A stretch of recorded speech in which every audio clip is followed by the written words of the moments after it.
My name is Anya Norman. I'm 28, a financial analyst in London. One morning, I opened our family group chat and froze. A single message blinked at me. We've all decided, Anya. It's best you step back from the family business. My mom reacted with a heart. My brother sent a thumbs up. My sister added confetti. It felt like they'd just celebrated kicking me out of my own legacy. No warning, no conversation, just betrayal, public and final. What would you do if your whole family turned on you overnight? That morning, the city felt unusually quiet. London has a way of swallowing you whole when your world collapses. It keeps moving while you stand still. I sat at my kitchen counter, staring at the phone, refreshing the group chat again and again like the message might disappear if I looked long enough. It didn't. It stayed there, glowing against the cold light coming through the window. For a moment, I convinced myself it had to be a mistake. Maybe a poorly worded joke? My father loved tests, his way of checking how we'd react under pressure. Maybe this was just one of those twisted family games. But as I scrolled up, I saw the previous messages, weeks of discussions without me. Subtle hints, passive-aggressive comments, decisions made in my absence. It wasn't a joke. It was a coup. I called my brother first. He let it ring out. I tried my mother next, straight to voicemail. My father didn't even let it ring. The call ended after 1 second. My hands were shaking. I typed furiously into the group chat. "What is going on?" No one replied. I dressed mechanically, pulling on the same blazer I'd worn to every board meeting for the past 5 years. A charcoal gray jacket with silk lining, my little armor. My reflection in the mirror looked calm, composed. Inside, I was splitting open. I grabbed my keys and walked out into the crisp morning air, forcing my legs to move toward the Norman Holdings headquarters. The security guard, Michael, had known me since I was a teenager. He smiled when he saw me, then glanced at his screen and hesitated. "Morning, Miss Norman," he said softly. I think there's a note here. Your ID isn't working." I laughed, a sharp, bitter sound. "Try again." He tried. Access denied. "Maybe it's just the system acting up," I said, even though the pit of my stomach told me it was. "I'm sorry," Michael whispered. "They told us not to let anyone in without clearance." Anyone? Me? I was Anya anymore. I was anyone. I pressed my hand against the cold glass door. I could see the lobby inside, the staircase leading up to the boardroom, the portraits of the Norman family hanging like ghosts watching everything. My grandfather's portrait stared down at me, his stern eyes painted decades ago. He built this empire, and now I was being erased from it. "Can you call upstairs?" I asked. He nodded, picked up the phone, and turned away slightly. I watched his shoulders stiffen as he listened. When he hung up, he didn't meet my eyes. "They said you're not authorized to enter the premises anymore." My throat tightened. "Who said that?" He didn't answer. I stepped back, my heels clicking on the marble like tiny gunshots. Through the glass, I saw my brother in the elevator, heading up with that smug expression he always wore when he thought he'd won. He saw me. He didn't wave. That was the moment it stopped feeling like family and started feeling like war. I turned and walked away, but every step burned. Outside, the wind picked up, slicing against my face. My phone buzzed. It was a calendar notification. Quarterly strategy meeting, 10 a.m. The one I had prepared for, built the presentation for, stayed up 3 nights perfecting. The meeting I was supposed to lead. I stood there on the sidewalk, clutching the phone like a lifeline, while taxis and cyclists rushed past. Inside that building, they were probably sitting around the polished oak table right now, discussing the future of the company I had helped shape, without me. And then, something inside me shifted. The grief didn't disappear, but it hardened. I wasn't going to beg for explanations anymore. If they wanted me out, they'd regret how cleanly they tried to erase me. By the time I reached my apartment again, the initial shock had curdled into something darker.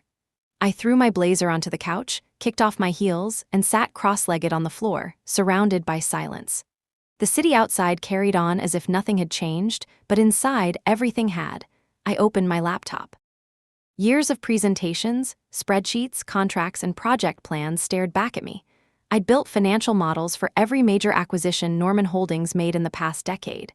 I was the one who stayed until 2 a.m. running stress scenarios. I was the one who convinced investors to stay during the 2020 downturn. And yet, a single text message had wiped all of that away. As I scrolled through files, something caught my eye. A shared drive I no longer had access to. A red Access D&ID banner stretched across the screen. I blinked. They had revoked my digital credentials too. That wasn't an impulsive decision. That was planned, coordinated, signed off. My heart began to race. I tried my work email. Locked, the family office chat, removed. It felt like watching pieces of myself get deleted in real time. I called my father again. This time he picked up. "Anya," he said, his voice measured and cold. "I assume you've seen the message." "Yes, I've seen it," I said through clenched teeth. "What is this?" "It's what's best for everyone," he replied. "You've been overstepping. The board has lost confidence in your direction." "The board?" I snapped. "You mean you, Mom, and your golden boy?" "Watch your tone," he warned. "This isn't personal." "It's my life," I shouted. "My work, my legacy, you don't get to call it not personal." He exhaled slowly, as if speaking to a child. "This was a family decision. Accept it with grace. We'll give you a generous severance. It's time for you to explore other paths." "Severance, for my own blood. I'm not an employee you can fire," I hissed. "I'm your daughter." He didn't respond. The line went dead. I stared at my reflection in the black screen of the laptop, my pulse hammering. In that moment, I realized something crucial. They had been preparing this for months, and I'd been too loyal, too trusting to notice. I poured myself a glass of water, hands trembling. My apartment was neat, minimalist, just the way I liked it. But that night it felt empty, sterile. I pulled out a small box from the shelf. Inside was a stack of old photos, me as a child sitting on my father's lap at the construction site of our first hotel, me giving my first presentation at 16, family dinners where my brother rolled his eyes and my sister played the perfect princess. Back then, I believed in the idea of us. That no matter how ruthless the world was, family would be different. I laughed quietly. How naive. The next day, I decided I needed to see it with my own eyes. I returned to the Norman headquarters, this time unannounced. Michael looked uncomfortable when he saw me. "They told me not to let you up," he said.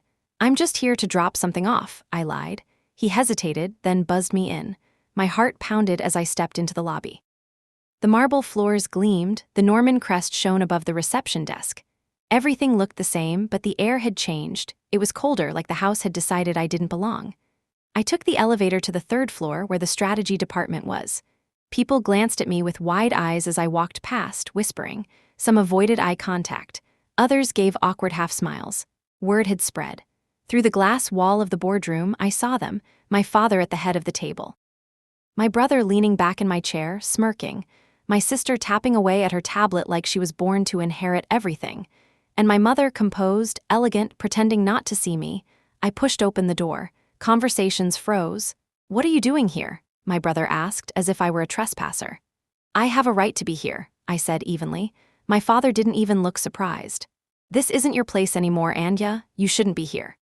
"This company was built with my work," I said, my voice rising.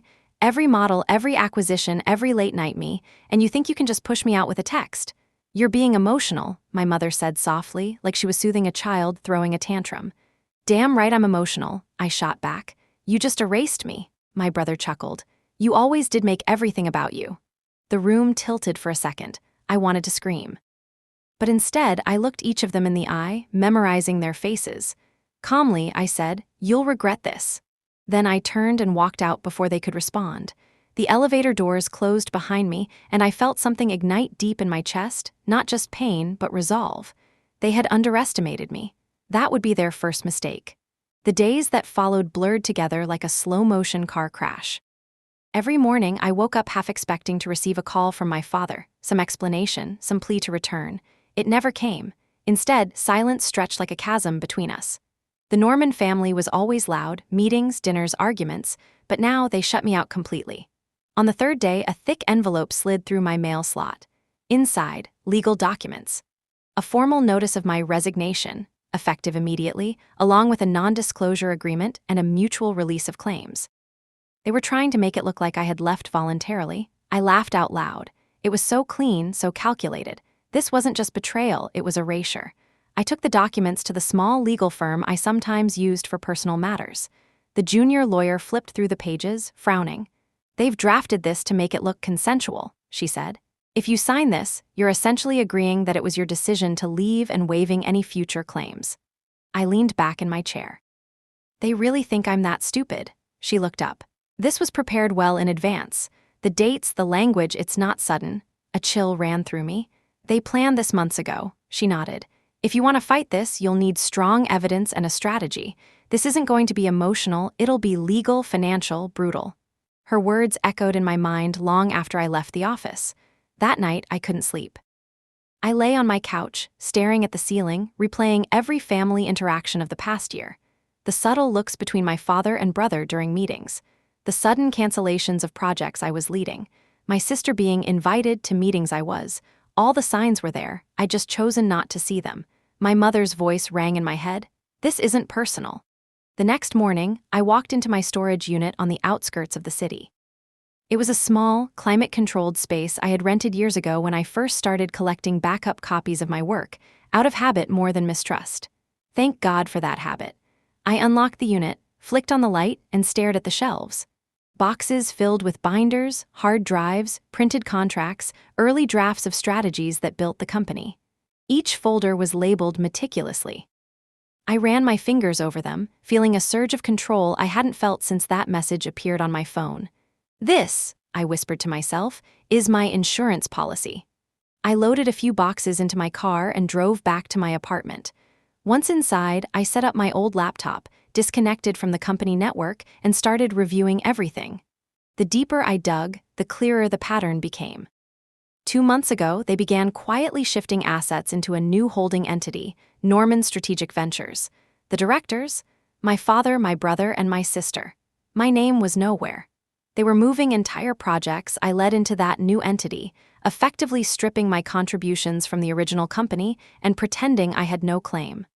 I stared at the corporate filings, my pulse quickening. They'd been dismantling my legacy piece by piece, like thieves taking apart a house at night while the owner slept. A sharp knock on the door made me jump. I wasn't expecting anyone. When I opened it, a familiar face greeted me, Eleanor, my aunt, my father's sister. She was the black sheep of the Norman clan, the one who had distanced herself decades ago after a fallout with him. I heard, she said simply, stepping inside without waiting. Eleanor had always been blunt. She wore a camel trench coat and carried herself like someone who owed no one explanations. They sent you papers, didn't they? She asked, settling onto my couch. Yes, she smirked. They pulled the same stunt with me once, thought they could corner me. They underestimate the ones who don't yell. I blinked. You too? Your father has a habit of rewriting history to suit himself, she said, but he's sloppy when he's confident. That's when he makes mistakes. I leaned forward. You're saying I can fight this? She looked me dead in the eyes. You're smarter than all of them, Anya. If you keep your head clear, you can burn their little scheme to the ground. Her words lit something in me. Not rage, clarity. She reached into her bag and handed me a thin folder. Inside were photocopies of old board minutes from the early years of the company. These are from when your grandfather was still alive. He set up a contingency clause. If a direct descendant contributes materially to the company's intellectual property, they retain independent claim even if ousted. Your father always ignored it because no one had ever challenged him. Until now. I stared at the documents. A legal foothold. A weapon. Why are you helping me? I asked quietly. Her expression softened just a touch. Because I made the mistake of walking away. And I watched him erase me like I never existed. I won't let him do it to you. When she left, I held that folder like a lifeline. For the first time since the betrayal, I didn't feel helpless. I felt dangerous. I didn't sleep that night. The folder Eleanor had given me lay open on my dining table, pages spread out like puzzle pieces. Every clause, every signature, every dusty line of legal language was a breadcrumb leading me back to the heart of my family's empire. My grandfather's handwriting lingered in the margins of some of the documents, steady, deliberate. He had foreseen betrayal, maybe not from his son, but from someone. He built a safety valve into the company's DNA, and they had forgotten it. At dawn, I made a pot of coffee, sat at the table in my oversized hoodie, and began mapping everything on a whiteboard. Names, entities, asset transfers, dates, like unraveling a crime. Because that's what it was, a white-collar crime wearing a family crest.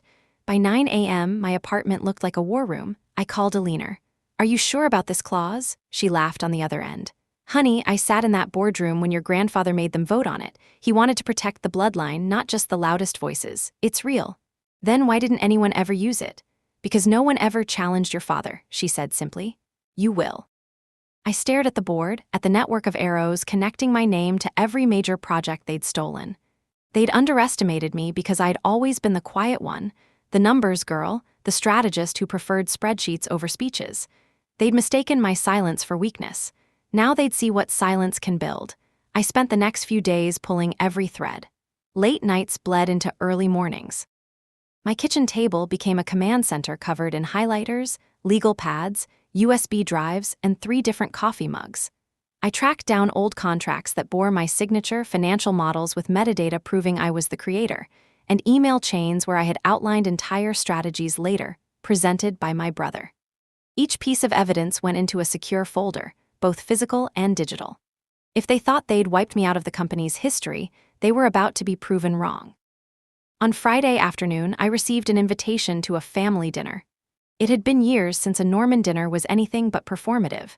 My parents loved appearances: the long mahogany table, the polished silverware, the staff trained to refill wine glasses before they were half empty.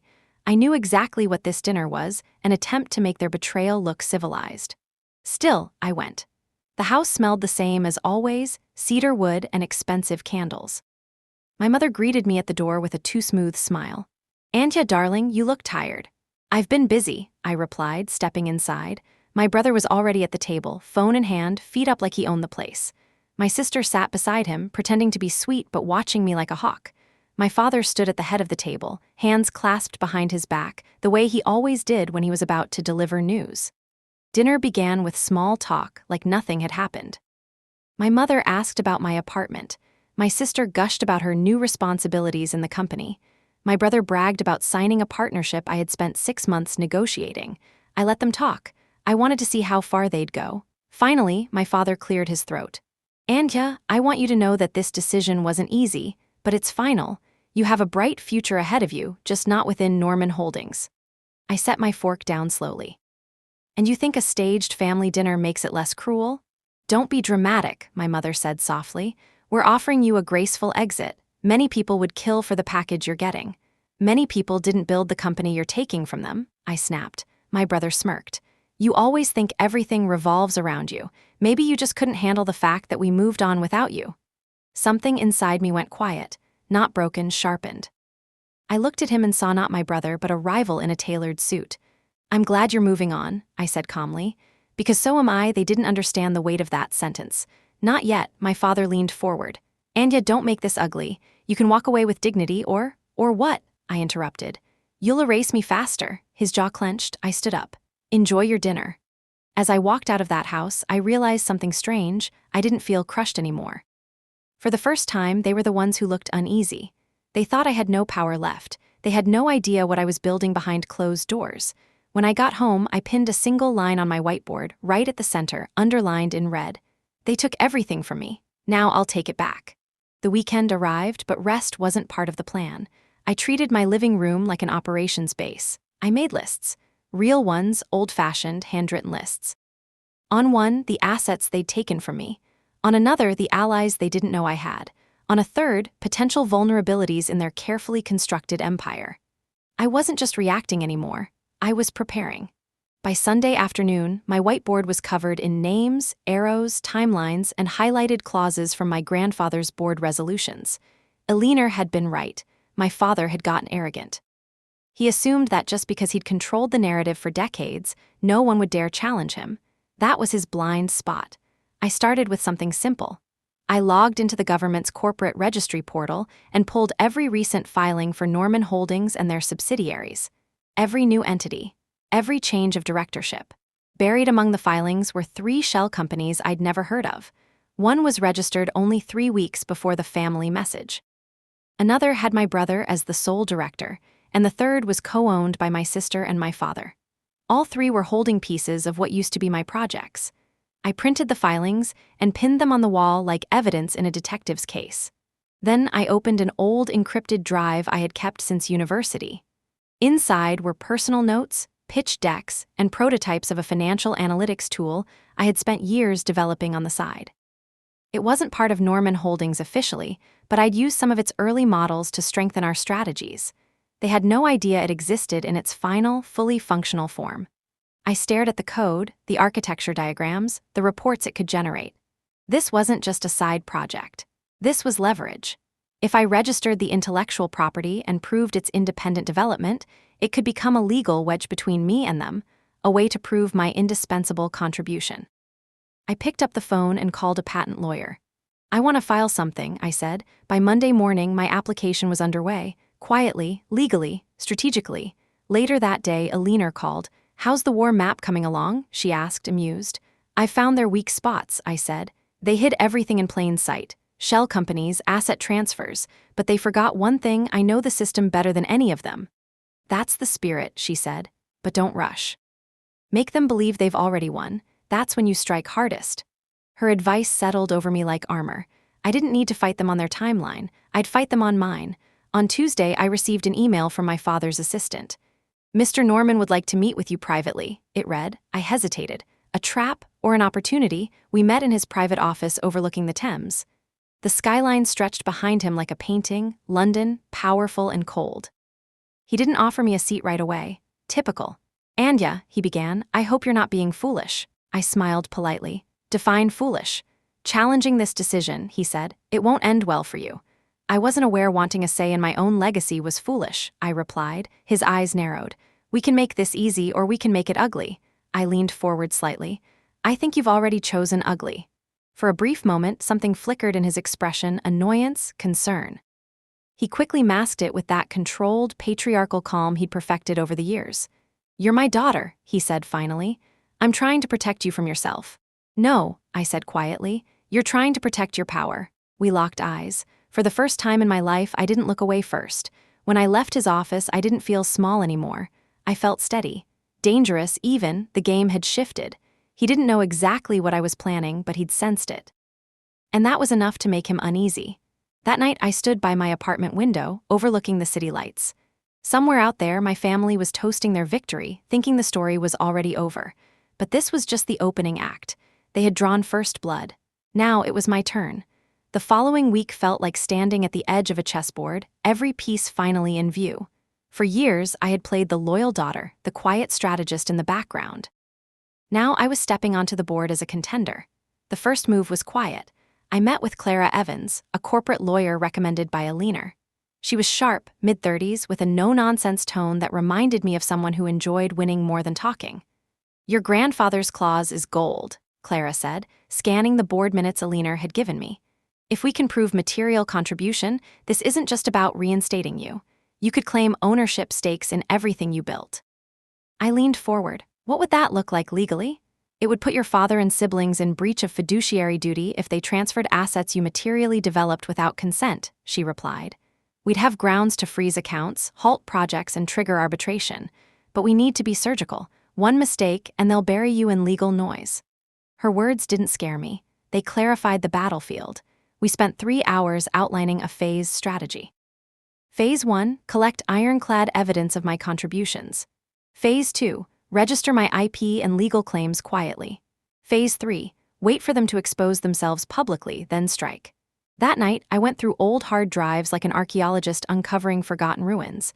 I found slide decks with my initials in the file metadata, draft emails showing original concepts, even handwritten notes with dates that predated the projects. I scanned, cataloged, and encrypted everything. Meanwhile, the Norman family strutted around like victors.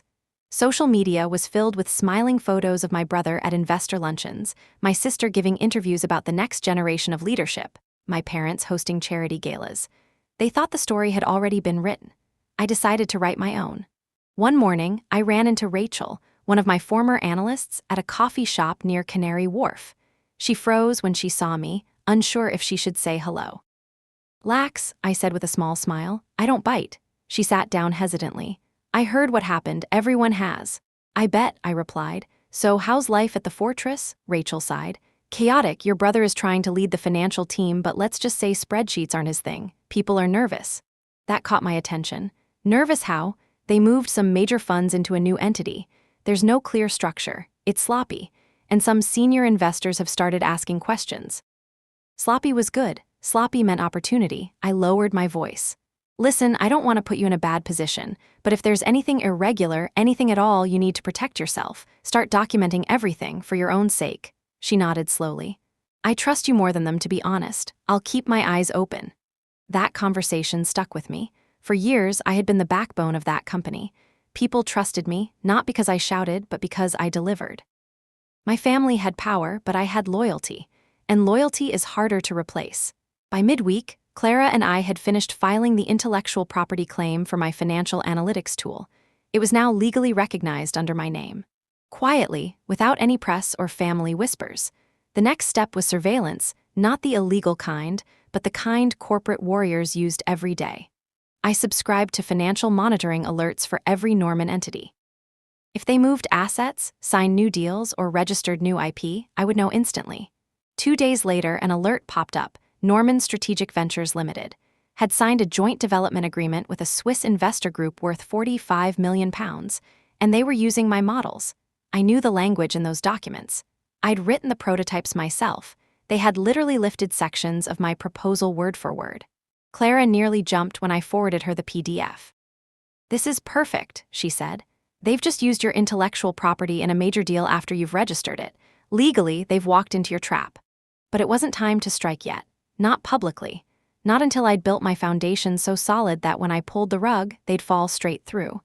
Meanwhile, emotions weren't absent, they were simmering beneath the surface. I'd see their faces on business magazines, hear their voices on the news, pretending everything was harmonious. Every time, it was like pressing on a bruise that hadn't healed. One night, my sister called me out of the blue. "Hey," she said, her voice sugar-coated. "Can we meet for lunch tomorrow, just us?" I hesitated. We hadn't spoken since the boardroom incident. "Why?" "I just miss you," she said lightly. "We shouldn't let business ruin family." That line would have worked on me years ago, not anymore. But I agreed. Not because I trusted her, but because information was power. We met at a fancy restaurant in Mayfair. She arrived in a white suit, glowing with the kind of smugness only someone recently elevated could wear. "I'm glad you came," she said, kissing my cheek as if we were actresses in some period drama. "Cut the performance," I replied flatly. She sighed. "Fine, look, I know you're upset, but fighting Dad is pointless. He always wins, you know that." I sipped my coffee. "Do I?" Her eyes narrowed. "You're planning something, I can feel it. Don't be stupid, Anya. You'll end up with nothing." There it was, the real reason she called, not love, fear. I leaned forward, matching her gaze. "If I were you, I'd start worrying less about me and more about the deals you're signing. You're not as untouchable as you think." For the first time, her polished confidence cracked. She laughed awkwardly, changed the subject, but I saw the flicker of doubt. "Good, let it grow." When I left the restaurant, the autumn wind whipped through the streets. I pulled my coat tighter, heart steady. The opening moves were made. Evidence collected. IP secured. Spies planted. Fear seeded. They thought they'd erased me with a text. They had no idea I was rewriting the story line by line. The following weeks felt like moving pieces on a board no one else realized they were playing on. While my family paraded their new era of leadership, I worked behind the scenes to make sure every step they took would echo back to me. It started with the investors. The Norman name carried weight, but relationships were built on trust, and I had spent years cultivating that trust. One by one, I reached out to people I had worked with closely, not through dramatic announcements or angry rants, but through quiet, pointed conversations. "Have you noticed the changes in the board structure?" I asked one Swiss investor over a secure call. "Yes," he replied cautiously. "Your brother seems inexperienced." "That's one way to put it," I said dryly. "You may want to keep a closer eye on where your money is being allocated. Some of those projects aren't exactly being managed by the people who created them." I didn't tell them everything, not yet, but I planted seeds. Investors are like gardeners. Once doubt is planted, they water it themselves. Meanwhile, Clara had filed the necessary notices indicating that my intellectual property claim was under legal protection. We didn't publicize it, but we made sure the Swiss registry and the UK Intellectual Property Office had everything stamped and dated. Legally, any use of my models from that point forward was mine to control. 2 weeks later, an email arrived that made me smile. It was from the head of the Swiss investor group. "Anya, we would like to meet to discuss some irregularities we've noticed in the recent agreement. Privately." Exactly as planned. We met in a quiet conference room at a law firm in central London. 3 executives sat across from me, their tailored suits immaculate, their expressions politely guarded. "You were heavily involved in the development of the Chelsea Renaissance project," one of them began, "and yet your name is absent from all recent documents. That seems unusual." "Unusual," I echoed, "or deliberate?" Their brows furrowed. I leaned forward, lowering my voice. "I'm not here to wage war for the sake of it. But I built the financial architecture you invested in, and if those models are used without authorization, I have legal grounds to intervene. Quietly, efficiently, I don't want you caught in the middle of a legal storm because my family got greedy." They exchanged glances. I could see it, The moment the confidence in the Norman leadership wavered. It wasn't loud, but it was real. After the meeting, one of the executives lingered. "Between us, Anya," he said softly, "your brother has been giving presentations that he clearly doesn't understand. Numbers don't lie, people do." I smiled faintly. "Then watch the numbers." While pressure mounted on the outside, I began stirring tension on the inside. Rachel, my former analyst, had been feeding me quiet updates. My brother's financial decisions were reckless. He'd approved a massive expense on a redevelopment deal without proper due diligence, trying to impress the board.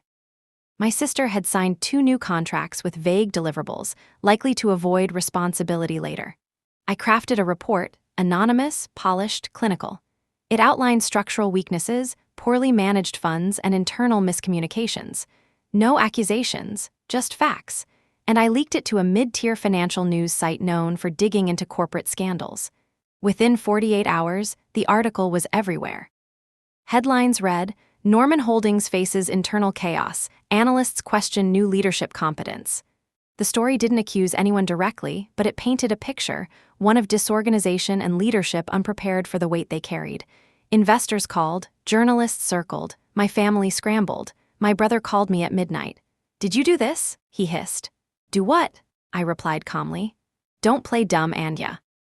"This article sounds like someone in your company is worried," I interrupted. "Maybe you should pay more attention to your team." He swore and hung up. The next morning, my sister showed up at my apartment unannounced. She stood at my door, wrapped in a designer coat, her usual poise slightly cracked. "What are you doing?" she demanded. I leaned against the doorframe. "Having breakfast." "You're undermining everything. You're making us look like fools." "I'm not making you look like anything," I said softly.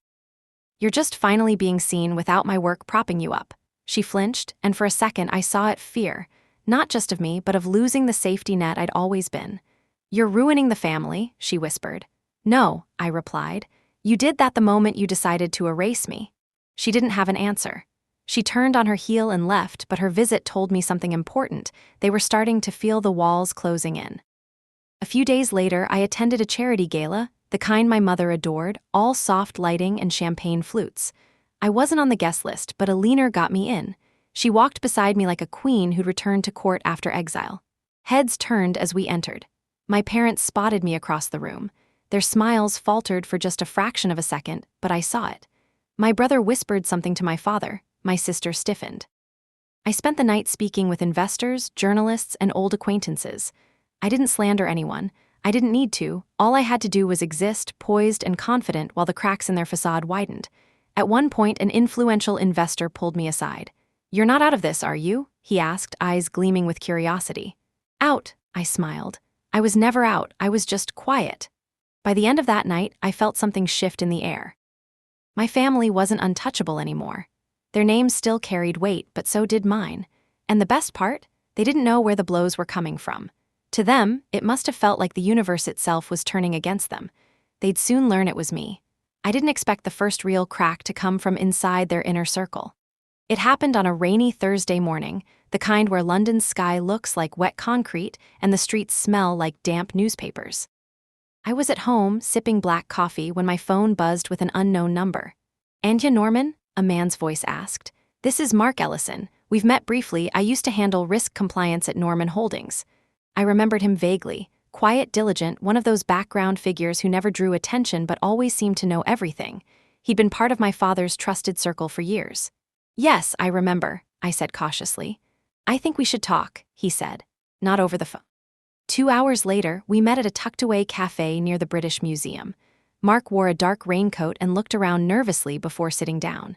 "I don't have a lot of time," he began, "but I've been following what's happening. The truth is, things are worse inside than anyone knows." He explained in low tones. Since my departure, the company's internal financial controls had started unraveling. My brother had authorized large transfers without proper audits. My sister had signed deals with ambiguous clauses that were starting to alarm compliance officers. And my father, too busy maintaining the family's image, had dismissed every warning. "What are you telling me, Mark?" I asked slowly. "I'm telling you," he said, leaning in, "they're heading for a regulatory disaster. And if it blows up, it won't just hit them, it'll hit anyone associated with Norman Holdings, including employees like me." "And why are you telling me this?" He hesitated. Because I trust your judgment more than theirs. You built the structure, you understand it, and frankly, I don't want to go down with a sinking ship. There it was, not loyalty, self-preservation. But that was fine. Self-preservation was predictable, useful even. What do you need from me? I asked. Protection, he admitted. If I give you information, real information, I need your word that when this inevitably becomes a legal battle, my cooperation won't be forgot. I extended my hand. Deal. He shook it firmly, then slid a small USB drive across the table. This contains internal memos, flagged transactions, and emails that were buried after you left. Some of it is bad. I tucked it into my coat, my heart pounding.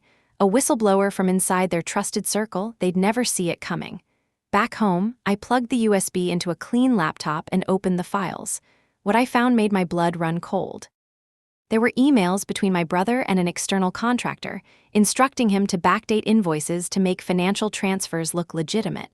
There were internal warnings from compliance officers, ignored. There were drafts of quarterly reports that had been adjusted to mask shortfalls, reports my father personally signed off on. This wasn't just mismanagement anymore. This was fraud territory. I sent a secure message to Clara. Within an hour, she was at my apartment, scrolling through the files with her lawyer's hawk-like eyes. This is explosive, she said. If this gets into the hands of regulators or the press, they're done. And if you control the timing, you control the narrative. I paced the room, adrenaline coursing through me. If I use this now, it's war, total war. Clara looked up. Anya, it's already war, they just don't know you're winning. Meanwhile, inside Norman Holdings, panic was quietly spreading. Rachel sent me a discreet message. Internal audit teams are fighting with management. Mark's disappearance caused rumors. They're nervous. Good, let them be. But I wasn't ready to detonate the USB yet. Timing was everything. Instead, I made my next move quietly. I had Clara's firm prepare a sealed regulatory packet. It contained the evidence, sworn affidavits, and legal arguments ready to be sent to the Financial Conduct Authority the moment I gave the word. The sword hung over their heads, and they had no idea. A few days later, my father summoned a family strategy session. It was held at the private estate outside London, the same one where, as children, we used to play hide and seek in the rose gardens. Back then, the house felt magical. Now, it felt like a lion's den. When I arrived, my mother greeted me with icy politeness. My sister gave me a look that said, "What are you up to?" My brother avoided eye contact altogether, a sign he was feeling the pressure. The meeting took place in the library. Heavy oak shelves, the scent of old books, and my father at the head of the table like a king about to issue decrees. "I've heard whispers," he began, eyes fixed on me. "Investors are nervous. Articles are appearing. This needs to stop." "Then maybe you should start managing your company properly," I said evenly. His jaw tightened. "This is not a game, Anya. If you're doing anything to destabilize this family, you will regret it." I met his gaze without flinching. "I'm not destabilizing anything. You built a house of cards. I'm just standing nearby while the wind picks up." My brother slammed his hand on the table. "You're jealous. You can't stand that we're doing fine without you." I almost laughed. "Fine. Investors are calling meetings behind your back. Your compliance officer just met me in secret. You're one headline away from collapse." The room went silent. My sister's eyes widened. My father leaned forward slowly. "What did you just say?" I shrugged. "Maybe you should ask your staff how loyal they really are." His expression darkened. I'd thrown the first veiled punch. After the meeting, my mother cornered me in the hallway. "Anya," she said softly, placing a manicured hand on my arm, "why are you doing this? We're family." I looked at her hand, then at her face. "Family doesn't exile someone with a group message, Mother." For the first time, her composure cracked. "Your father can be difficult, but this path you're taking, it will destroy everything." "No," I whispered. "It'll rebuild everything, without the rot." She didn't follow me as I left. That night, as rain hammered against my windows, I sat alone in the glow of my laptop screen. On the right side of the screen, Mark's files. On the left, my whiteboard with timelines and legal triggers. The storm outside mirrored the storm I'd unleashed inside their fortress. The twist. Their own trusted compliance man had become my quiet ally. And with his evidence, I now held a weapon they couldn't see yet. The morning after that stormy night, I woke up with a strange sense of calm. Not because anything had been resolved, but because, for the first time, I was ahead. For years, I'd been reacting to their decisions. Now, they were reacting to mine without even knowing it. The first part of the pressure plan was simple: legal silence with visible consequences. Clara filed a formal notification of intellectual property infringement with the Swiss investor group. It wasn't public, but it was official. The effect was immediate. The investor group temporarily froze their £45 million joint development fund, pending clarification. Within 48 hours, whispers started trickling through the financial grapevine. Norman Holdings' biggest international deal was stalled. No press release, no explanation, just silence. And in the investment world, silence is louder than scandal. Rachel messaged me, "They're freaking out internally. Meetings all day, your brother looks like he hasn't slept." Good. The second part of the plan involved the employees. Mark and Rachel quietly became my eyes inside the company. I didn't ask them to sabotage anything. I didn't need to. All they did was forward me the internal memos, the financial inconsistencies, and the board's reactionary chaos. I began packaging those details into precise surgical leaks. Not wild accusations, cold, data-driven facts sent anonymously to investigative journalists. Dates, amounts, signatures. Enough to make them nervous, but not enough to blow everything up prematurely. Within days, another article appeared. Norman Holdings faces delays in key overseas project amid internal restructuring confusion. My brother called me at 2 a.m., voice cracking with anger. "Stop. Whatever the hell you're doing, stop." I lay in bed, half asleep. "You sound stressed. You're trying to destroy us," he shouted. "No," I replied softly. "I'm letting the truth speak. You're the one trying to hide it." He cursed and hung up. My sister was subtler. She invited me to lunch again, this time at a private club near Hyde Park, the kind where people wear money like perfume. She sat across from me, fidgeting with her diamond bracelet, something I'd never seen her do. "Do you want Anya?" she asked finally. "Justice," I said simply. She laughed nervously. "Don't be dramatic, you've made your point, you embarrassed us. Congratulations, now stop before you ruin everything." "I'm not ruining anything," I replied calmly. "I'm reclaiming what's mine, and you should be careful. You signed contracts that are about to become very public problems." Her face drained of color. "What do you mean?" I leaned in slightly. "Check Clause 14 of the Swiss Development Agreement. You signed it without legal review. Big mistake." She stared at me, speechless. I stood up and left her sitting there, pale against the expensive upholstery. Meanwhile, Clara and I finalized the regulatory packet. Sealed, time-stamped, ready to be sent to the Financial Conduct Authority the moment I gave the signal. It wasn't just about leverage anymore. It was about being prepared for every possible countermove. Eleanor, ever the strategist, called me one evening. "You've got them dancing on strings," she said, sounding almost gleeful. "I haven't pulled hard yet," I replied. She chuckled. "I know, that's the best part." She'd been through this dance decades ago when my father tried to cut her out. She knew exactly when to press and when to wait. "Let them sweat," she advised. "People make mistakes when they're desperate." Her words proved prophetic. A week later, Mark called me in a whisper. "They're panicking. There's talk of pushing through emergency board resolutions to reallocate assets before any external audit happens." "Which assets?" I asked. "The Chelsea Renaissance project," he said. "They want to move it to a separate offshore holding before the Swiss investors ask more questions. It's reckless, but they're scared." My pulse quickened. This was the moment I'd been waiting for. If they executed that transfer while my IP claim was active, it would constitute willful infringement and asset concealment. In other words, legally suicidal. I called Clara immediately. "If they move the Chelsea project, what happens?" "They'd be committing a serious breach," she said. "It would trigger injunctions, possibly criminal investigations if regulators get involved." "Good," I said. "Then let's make sure someone's watching." We coordinated with a trusted legal observer to monitor the company registry and financial filings in real time. If they made a move, we'd know within minutes. In the meantime, I decided to make a personal appearance. I attended a closed-door investor luncheon where my father was scheduled to give a keynote speech. He didn't know I was coming. The room was filled with familiar faces, old money, new power, and sharp eyes. As I walked in, a hush fell. My presence was unexpected, deliberate. My father saw me from the podium, faltered for a fraction of a second, then forced a smile. "Anya," he said afterward, pulling me aside. "What are you playing at?" "I just came to listen," I replied sweetly. After all, I used to write half those speeches. His mask cracked briefly, just enough for me to see the frustration beneath. He leaned closer. "You're embarrassing yourself, you're out." I met his eyes, calm. "Am I?" I didn't need to say more. My presence alone, confident and unshaken, whispered a truth louder than any words. I wasn't gone. I was circling. That night, the move came. At 11:42 p.m., Clara texted me. "They're transferring Chelsea assets. Offshore, Cayman Islands." Within minutes, the regulatory packet was sent, the injunction request filed, the Swiss investors notified. By sunrise, my family woke up to legal chaos. The transfer had been flagged and automatically frozen by the financial authorities. Their emergency maneuver had backfired spectacularly.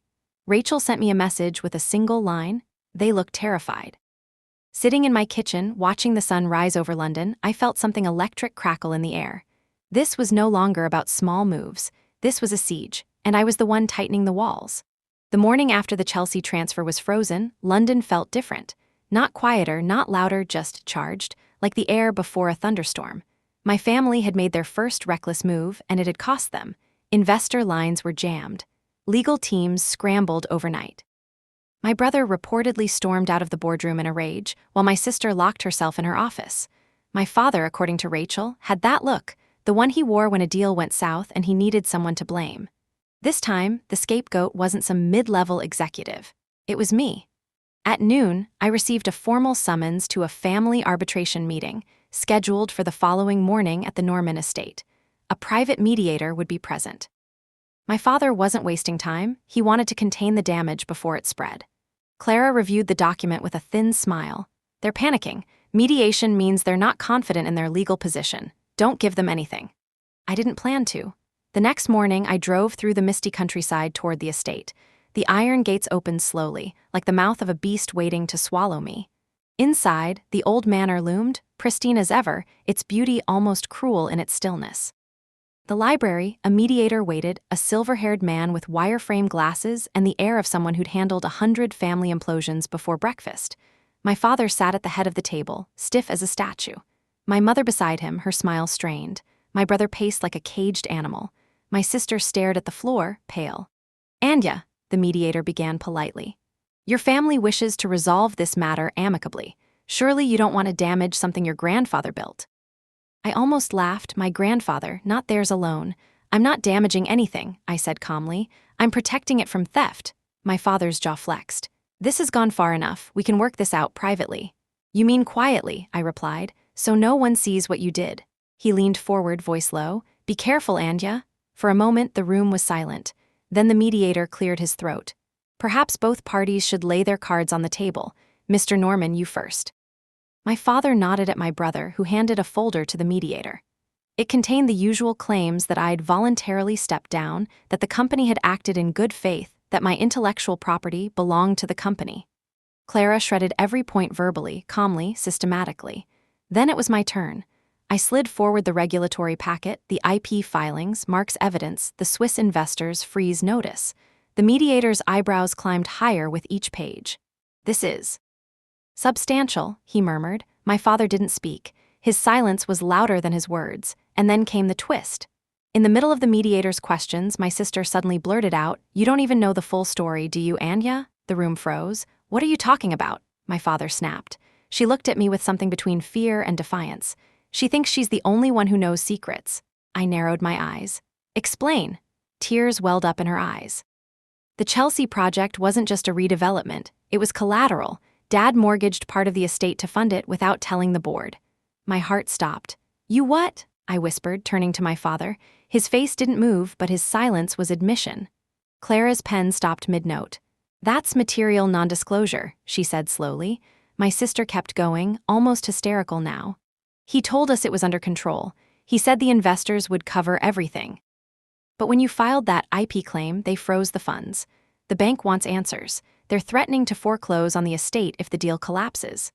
My father slammed his hand on the table. "Enough!" But it was too late. The truth was out. The Norman family estate, the manor, the gardens, the ancestral home that symbolized generations of power, was sitting on a mortgage no one outside that room knew existed. My father had gambled the family's legacy to fund the project I had built. And then tried to erase me from it. Twist, checkmate, the mediator looked like he'd aged 5 years in 5 minutes. "Mr. Norman, this changes the situation entirely." My father glared at my sister, his voice like ice. "You stupid girl." She flinched. "I couldn't take it anymore," she whispered. "I didn't sign up for this." For the first time, I saw genuine cracks in their armor, not PR cracks, but emotional ones. My sister wasn't just a spoiled accomplice. She was a frightened young woman dragged into a gamble she barely understood. My father tried to regain control. This is still our family's business. We will resolve it internally.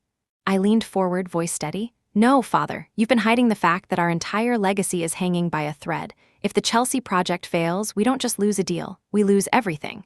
His nostrils flared. And you're the one who caused the freeze. No, I said sharply. You're the one who built it on lies. The mediator ended the session shortly after, sensing that the room was one spark away from exploding.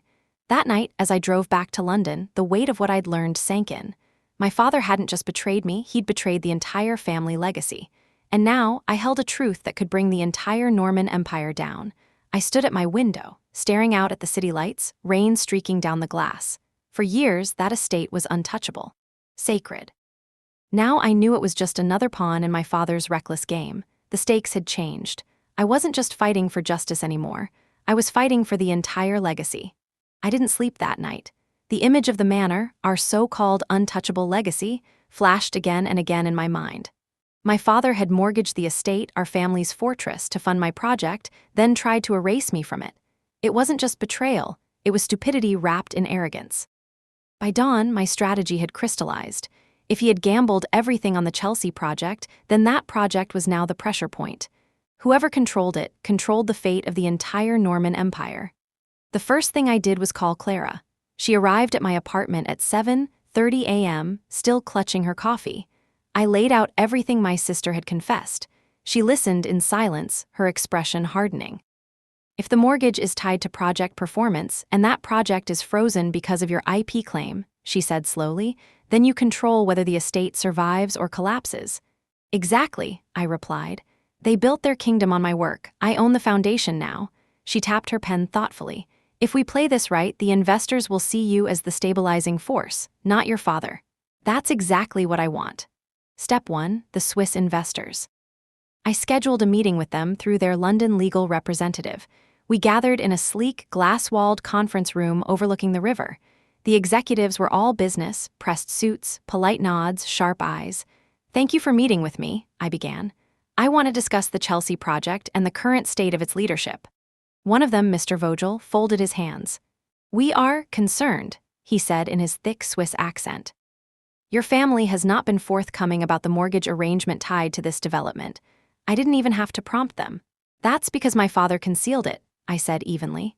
He mortgaged the family estate to fund this project without proper board approval or disclosure. Now the project is frozen and the bank is circling. But here's the thing, I designed the financial model. I built the structure. And if this is going to be salvaged, it has to be through me. They exchanged glances. I could tell they had suspected as much. Investors can smell when they're being lied to, they'd just been waiting for confirmation.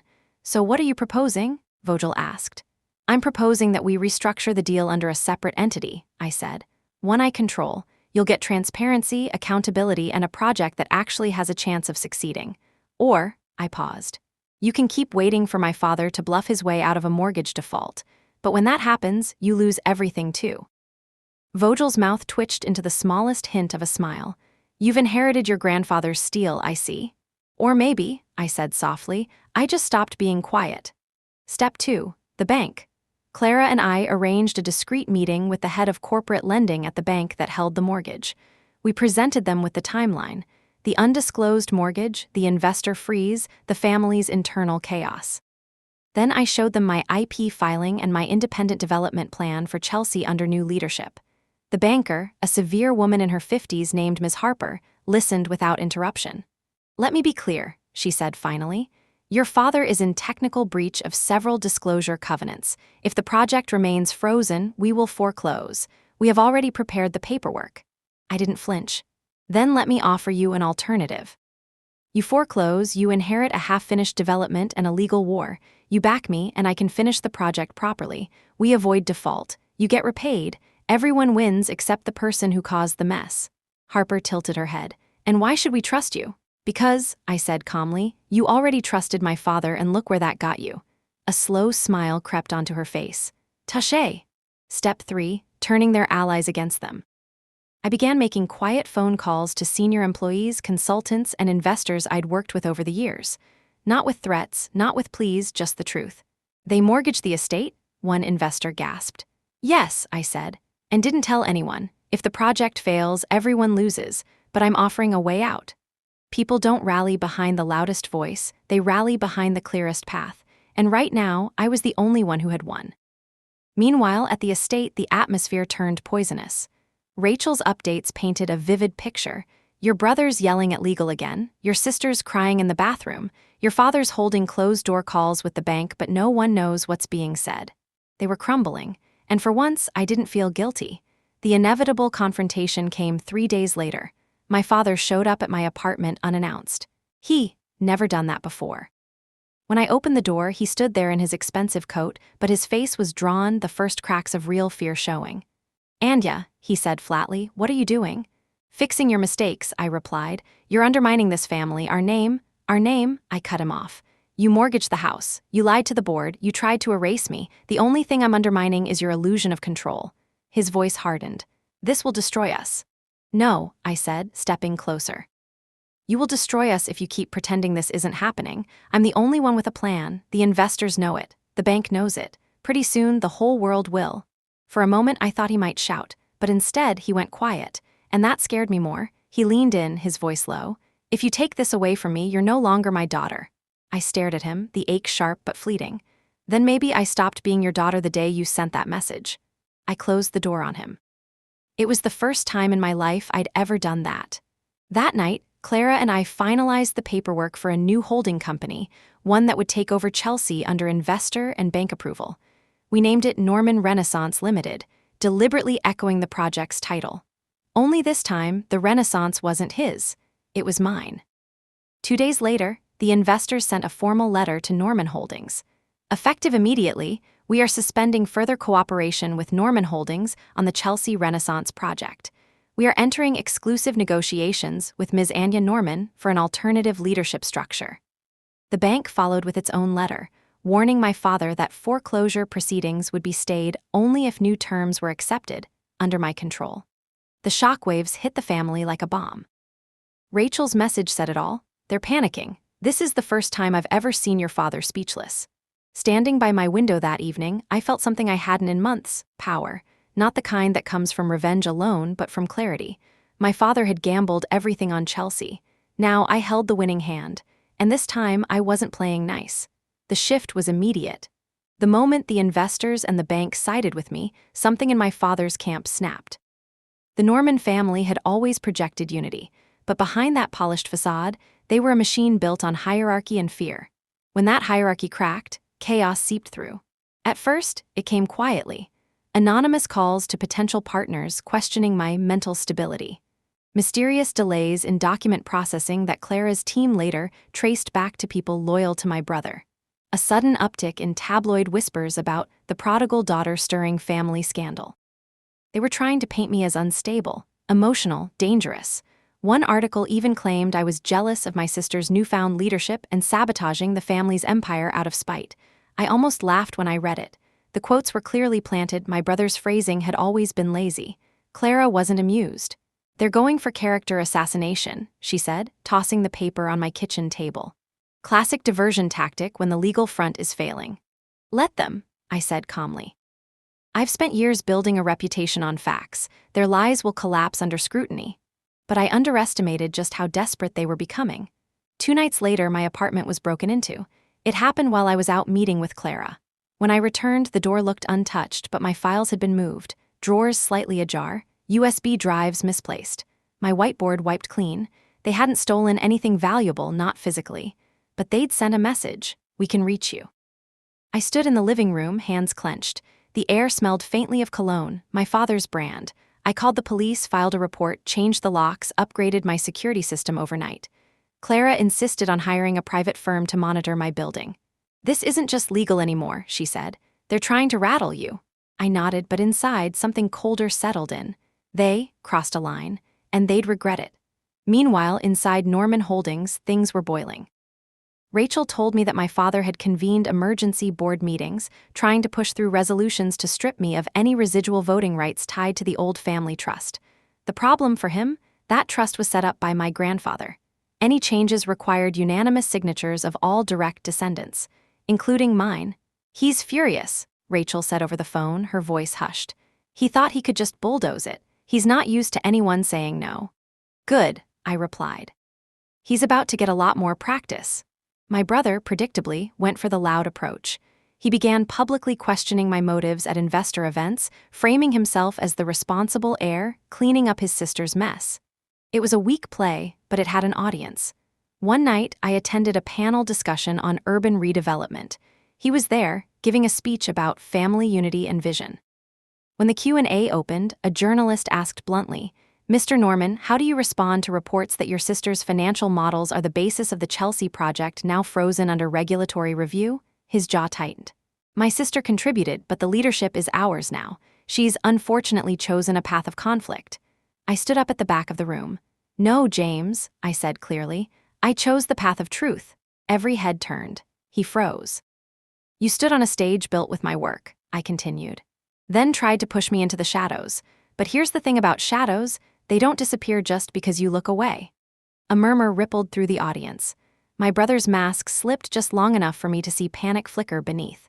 The following week, they escalated. My father's legal team filed a temporary injunction against my newly formed holding company, claiming breach of family trust and corporate sabotage.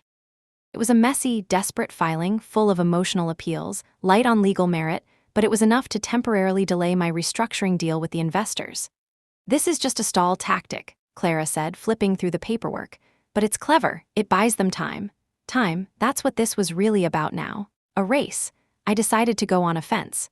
I arranged an exclusive interview with a respected financial journalist, someone known for investigative integrity, not tabloid theatrics.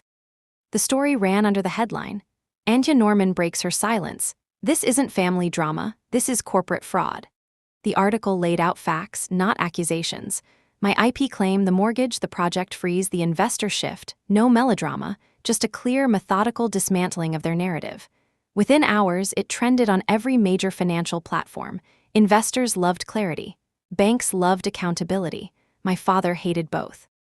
Rachel texted me during their emergency PR call. "He's livid. He threw a glass at the wall." But with visibility came risk. Late one night, as I left Clara's office, a car followed me for 8 blocks. I turned sharply and it kept pace. My pulse spiked. At the next light, I made a sudden U-turn. The car hesitated, then sped off. I sat in the driver's seat afterward, hands gripping the wheel, breathing hard. This wasn't just business anymore. They were scared. Cornered animals bite. The final blow that week came unexpectedly. A letter from my mother, handwritten, delivered by courier. "Anya, I don't agree with everything your father has done, but you're tearing this family apart. Is that what you want? To see everything burned to the ground? Please reconsider before it's too late." Mom, I read it twice, then folded it carefully. It was the closest she'd ever come to admitting fault, but it was still laced with that Norman brand of guilt. I whispered to the empty room, "You already set the fire. I'm just not pretending it's a candle." By the end of that week, the lines were drawn sharper than ever. The investors and bank were with me, but the legal injunction threatened to delay everything. My father had moved from calculated silence to personal attacks and legal stalling. My brother was unraveling in public. My mother was clinging to the illusion of family unity, and I was done hiding. I stood in front of my whiteboard, staring at the timeline. Twist 1 had changed the stakes. Now their counterattack was in full swing, and deep down, I sensed something bigger brewing. They weren't going to give up their power easily. The real war was about to begin. It happened on a Thursday evening, the kind of night where London skies hung low and gray, the air heavy like something was about to break. I was sitting in Clara's office, surrounded by piles of legal briefs, timelines, and injunction responses. The Norman legal team had gone full offense, filing every motion imaginable to slow me down. Clara's paralegals were working late, the hum of printers filled the room. That's when Alina called. Her voice was unusually serious. "Anya," she said, "I need you to come to my house." "Now," I frowned. "What's wrong?" "There's something you need to see, something about your grandfather's trust. Bring Clara." I exchanged a glance with Clara. She nodded. 20 minutes later, we were on the road to Alina's townhouse in Kensington. She met us at the door, hair pulled back, still in her silk dressing gown but eyes sharp. She led us to her study, a dimly lit room lined with bookshelves and the faint smell of old paper. On the table lay a thick, leather-bound folder. It looked ancient. "This," Alina said, tapping the folder, "was in my possession all these years. I didn't think it would matter again." But I was wrong. She opened it, and inside were original copies of the founding documents of the Norman Family Trust, handwritten notes by my grandfather, and board resolutions from the early 1980s. Clara leaned over, scanning quickly. "This is different," she murmured. "The version we've seen filed with Company's House is edited." "Exactly," Aliner said grimly. "Your father had sections quietly removed over the years, but I kept the originals." I flipped through the pages. And then I saw it.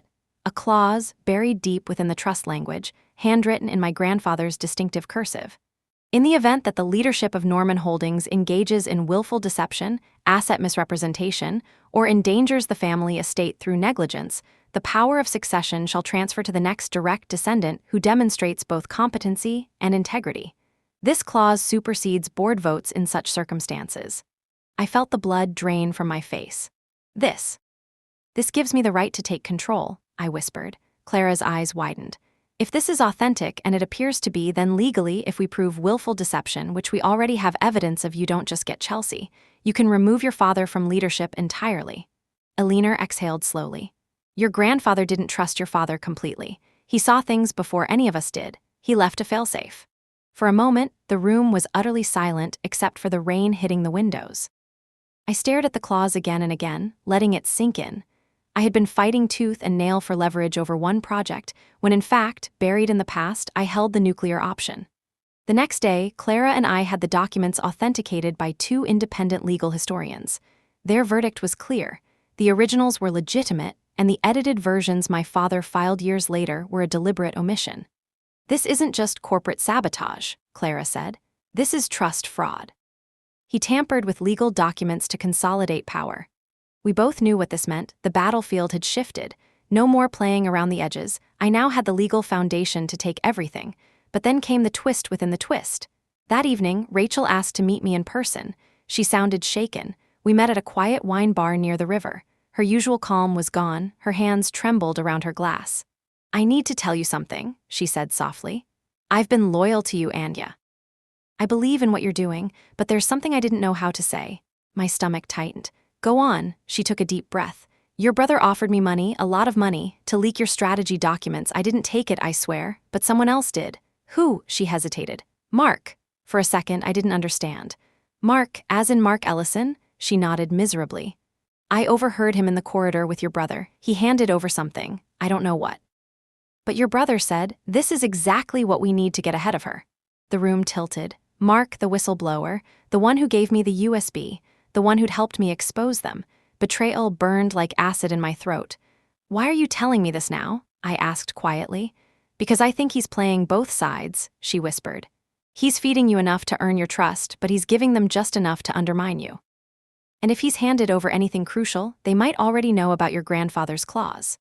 I left the bar numb, the night air cold against my face. Mark's betrayal, if true, changed everything. I had thought my advantage was invisible, but if my father's team got even a whiff of the clause, they'd do anything to bury it again. Back at my apartment, I found a note slipped under my door. No signature. Just a single line, written in neat block letters. "We know what you found." My hands shook as I crumpled it. The next morning, Clara and I moved quickly. We secured the original documents in a private vault and prepared emergency injunctions to protect them. We filed preliminary notices with the Chancery Division to recognize the clause's validity. But I knew it wouldn't stay quiet for long. If Mark had leaked anything, my father would act fast. Sure enough, by that afternoon, their legal team filed an emergency petition claiming unauthorized acquisition of private family documents and attempted hostile takeover. It was laughable, legally flimsy, but it was loud. Financial media erupted. Norman family rift deepens, daughter accused of plotting takeover using secret clause. They were trying to control the narrative before I could. Clara looked at me across her desk. "They're scared. That's why they're screaming." I wasn't scared. I was furious, not just at them, at Mark. That night I confronted him. He was waiting outside his office when I arrived, rain dripping from his coat. He didn't look surprised to see me. "Anya," he started. "Don't," I snapped. "You fed them information." His jaw clenched. "I did what I had to do to survive." "You chose to betray me," I said, stepping closer. "I trusted you." He exhaled shakily. "You don't understand what they can do. Your father made it clear, if I didn't give them something, he'd ruin me. You have the power to fight back. I don't." For a second, I almost believed him. but trust, once cracked, doesn't mend easily. Then you'd better hope what you gave them wasn't enough, I said coldly. Because if it was, you've just joined the wrong side of history. I walked away before he could answer.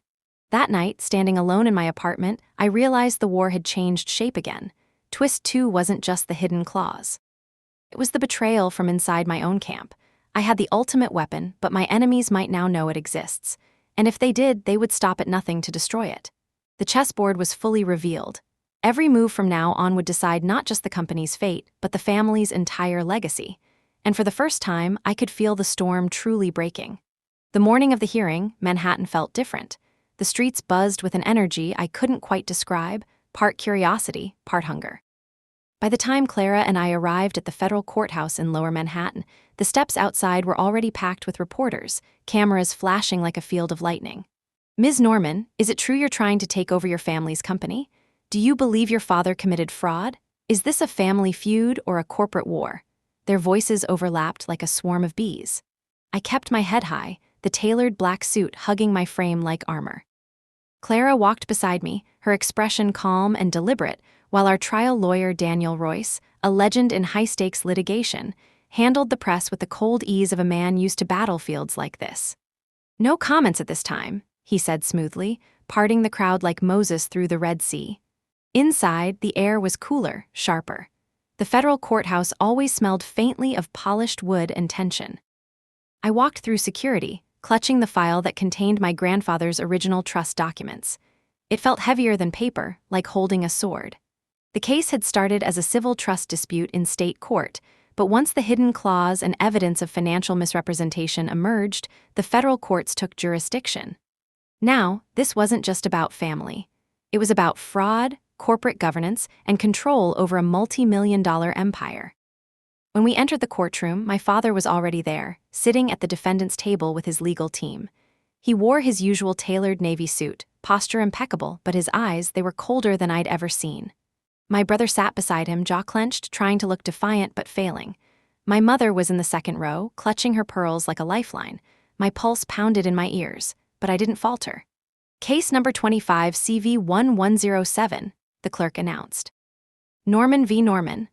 That simple line echoed through the room like a gunshot. Judge Eleanor K. Marshall, a woman in her 60s with steel-gray hair and a reputation for zero tolerance for theatrics, entered the courtroom. Everyone rose. "You may be seated," she said firmly. Daniel took the lead for the opening, his voice smooth, confident. "Your Honor, this case is not about petty family squabbles. It's about deliberate deception." The defendant, Mr. Richard Norman, altered foundational trust documents, concealed a major mortgage against the family estate, and attempted to expropriate intellectual property created by my client, Ms. Anya Norman, to prop up a failing corporate structure. We will prove that not only does Ms. Norman have rightful claim to her intellectual contributions, but under the original trust language, authenticated by independent experts, she is the legal successor to leadership of Norman Holdings. My father's lawyer, a seasoned litigator with a theatrical streak, rose next. "Your Honor, this is nothing more than an emotional rebellion masquerading as legal action. Ms. Norman left the company voluntarily. Now, facing her own failures, she's attempting a hostile takeover of a family business she abandoned. We will show that her so-called hidden clause is misinterpreted, outdated, and irrelevant under current corporate law." Judge Marshall didn't blink. "Then I hope you both have your evidence ready. This court has little patience for drama without substance." A ripple of tension moved through the room. The first witness was Mark Ellison. Seeing him walk to the stand made my stomach tight. His betrayal still stung. Under oath, he looked uneasy, caught between two storms. Daniel started softly, methodically. "Mr. Ellison, you worked as head of risk compliance for Norman Holdings for 12 years, correct?" "Yes." "And you were aware of financial irregularities after Ms. Norman left the company?" "Yes." "And you provided documentation to Ms. Norman regarding those irregularities?" "Yes." Daniel approached slowly. "Mr. Ellison, did you also meet with Mr. James Norman, Ms. Norman's brother, during this time?" Mark hesitated. The courtroom seemed to hold its breath. "Yes." "And did you provide him with information regarding Ms. Norman's legal strategy?" "Some." A murmur spread across the room. My father's lawyer objected, but the judge overruled. "Why did you do it?" Daniel asked quietly. Mark swallowed hard.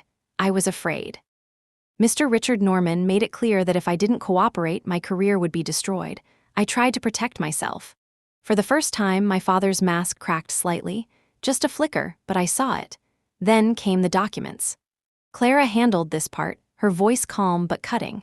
She presented the original trust documents, the handwriting authenticated by experts, the clause that my grandfather had written decades ago. This clause, she said, pointing to the enlarged projection on the courtroom screen, is not symbolic. It's legally binding. It clearly states that in cases of willful deception and endangerment of the family estate, leadership transfers to the next competent descendant. We've already demonstrated deception through the mortgage concealment, the backdated financial records, and Mr. Norman's personal sign-off on fraudulent quarterly reports. The judge leaned forward, adjusting her glasses. And this clause has been verified by independent legal historians. Yes, Your Honor, 2 separate experts, both sworn under oath.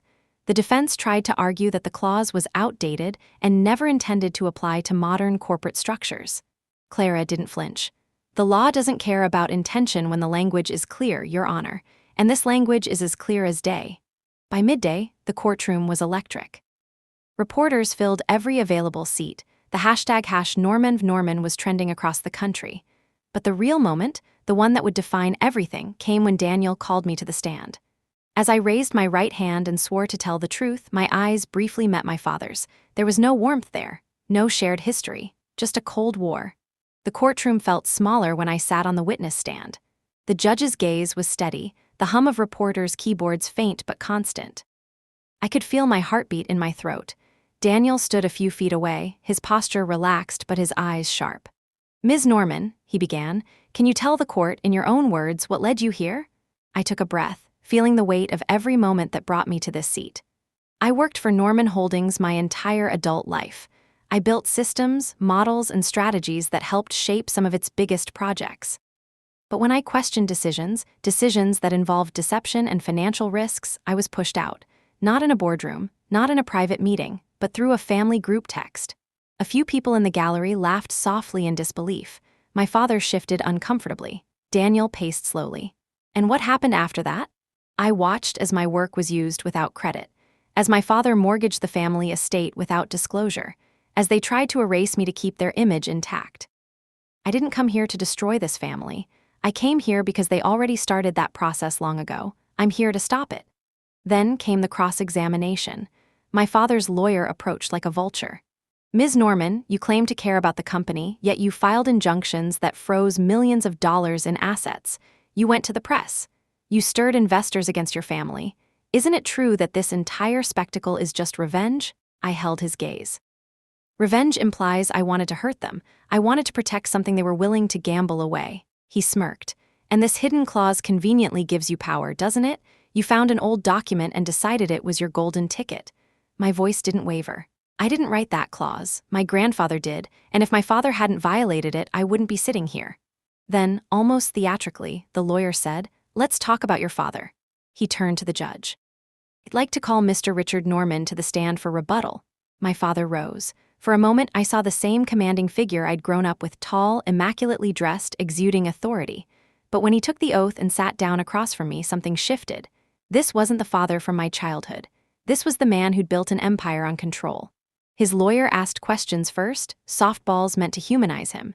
He talked about family unity, sacrifice, tough decisions. The jury nodded politely. Then Daniel stepped up. The temperature in the room seemed to drop. "Mr. Norman," Daniel said, "is it true that you mortgaged the family estate without informing the board?" My father straightened. "It was a strategic decision to secure funding." "Is it true you backdated invoices and approved misleading financial statements?" "I relied on the expertise of others." "And is it true you altered trust documents filed with Companies House, removing key clauses?" A pause. His jaw tightened. "I clarified them." "Clarified," Daniel repeated. "A legal historian called it fraudulent omission. Do you dispute that?" My father's eyes flashed. "I built this company. I held it together for decades. I made decisions none of them had the courage to make." Daniel turned slightly toward the jury. "Even if those decisions broke the law, then it happened." Daniel stepped back.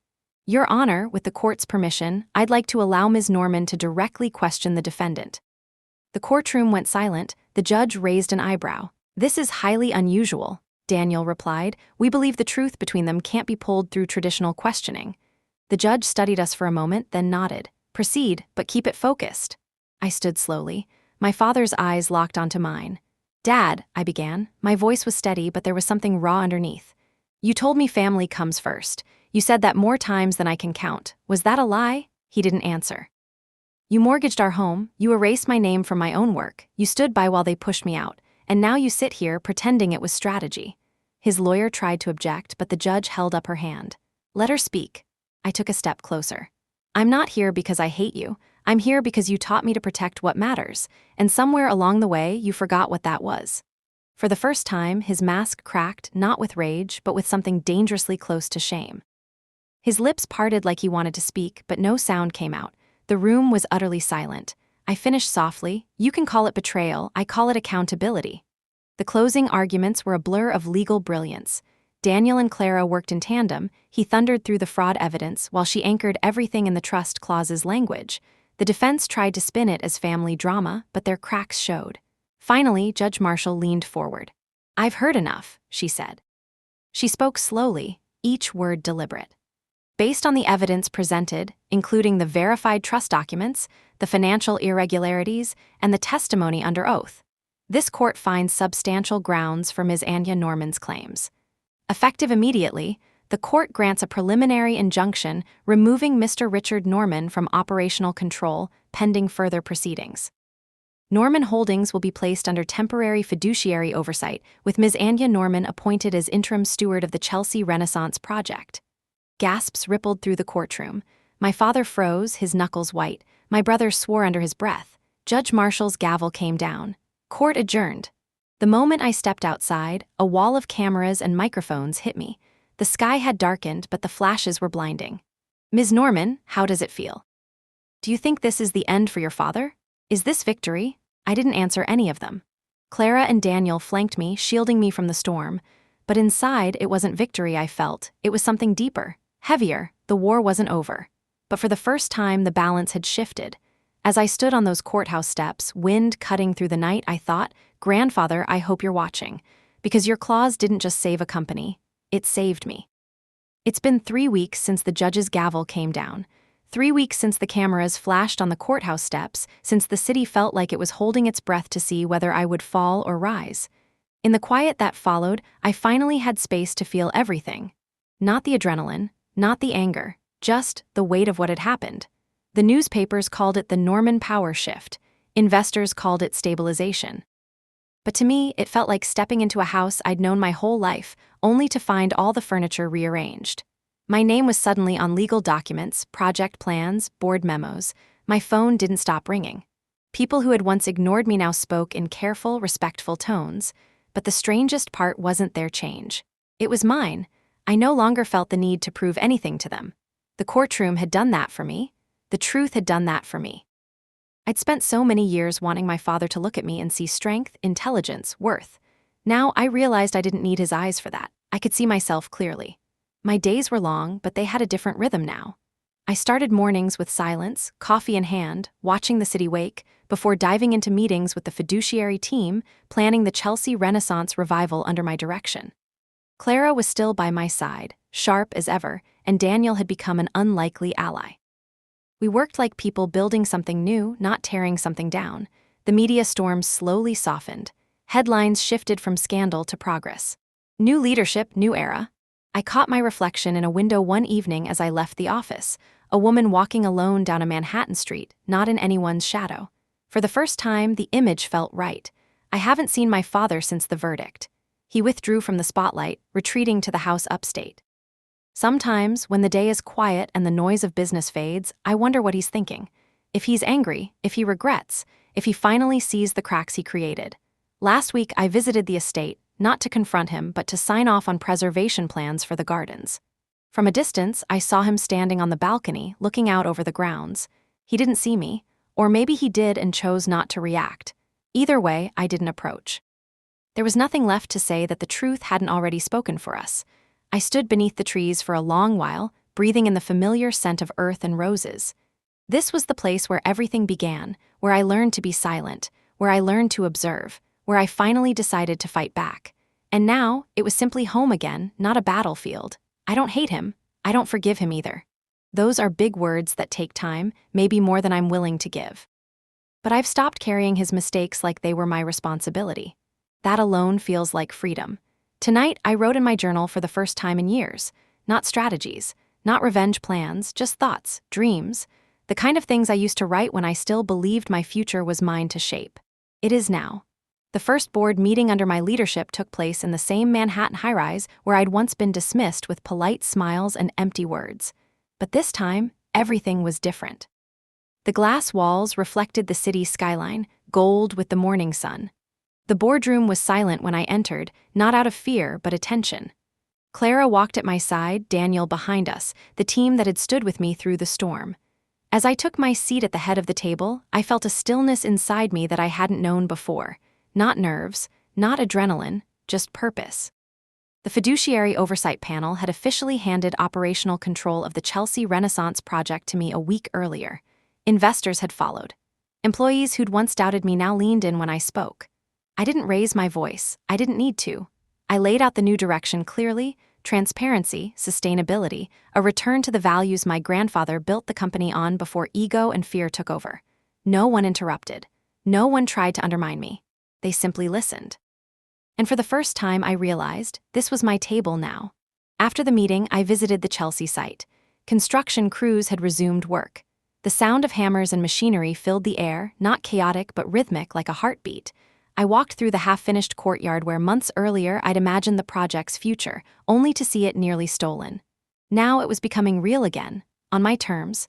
Reporters were outside the gates, of course. They always were. But I didn't stop for them. I didn't need to perform anymore. My story was already written in actions. That evening, I found myself on the rooftop of my apartment building. The city stretched endlessly beneath me, lights flickering like constellations. It wasn't quiet, not really, but somehow it felt peaceful. From this height, the noise was distant. The chaos of the courtroom, the betrayal, the headlines, all of it felt like another lifetime. I thought about the girl I used to be. The one who kept her head down at family dinners, who tried to earn approval that never came. She was gone now, not destroyed, but transformed. Every scar had become part of my strength. Somewhere upstate, my father was living in the silence he'd chosen. I didn't hate him. I didn't pity him. I simply let him exist outside the walls of my story. I closed my eyes, breathing in the cold night air. For the first time, the future didn't feel like something I was chasing. It felt like something I was building. When I opened my eyes again, the city lights shimmered like an open horizon. This, I whispered to no one in particular, is just the beginning.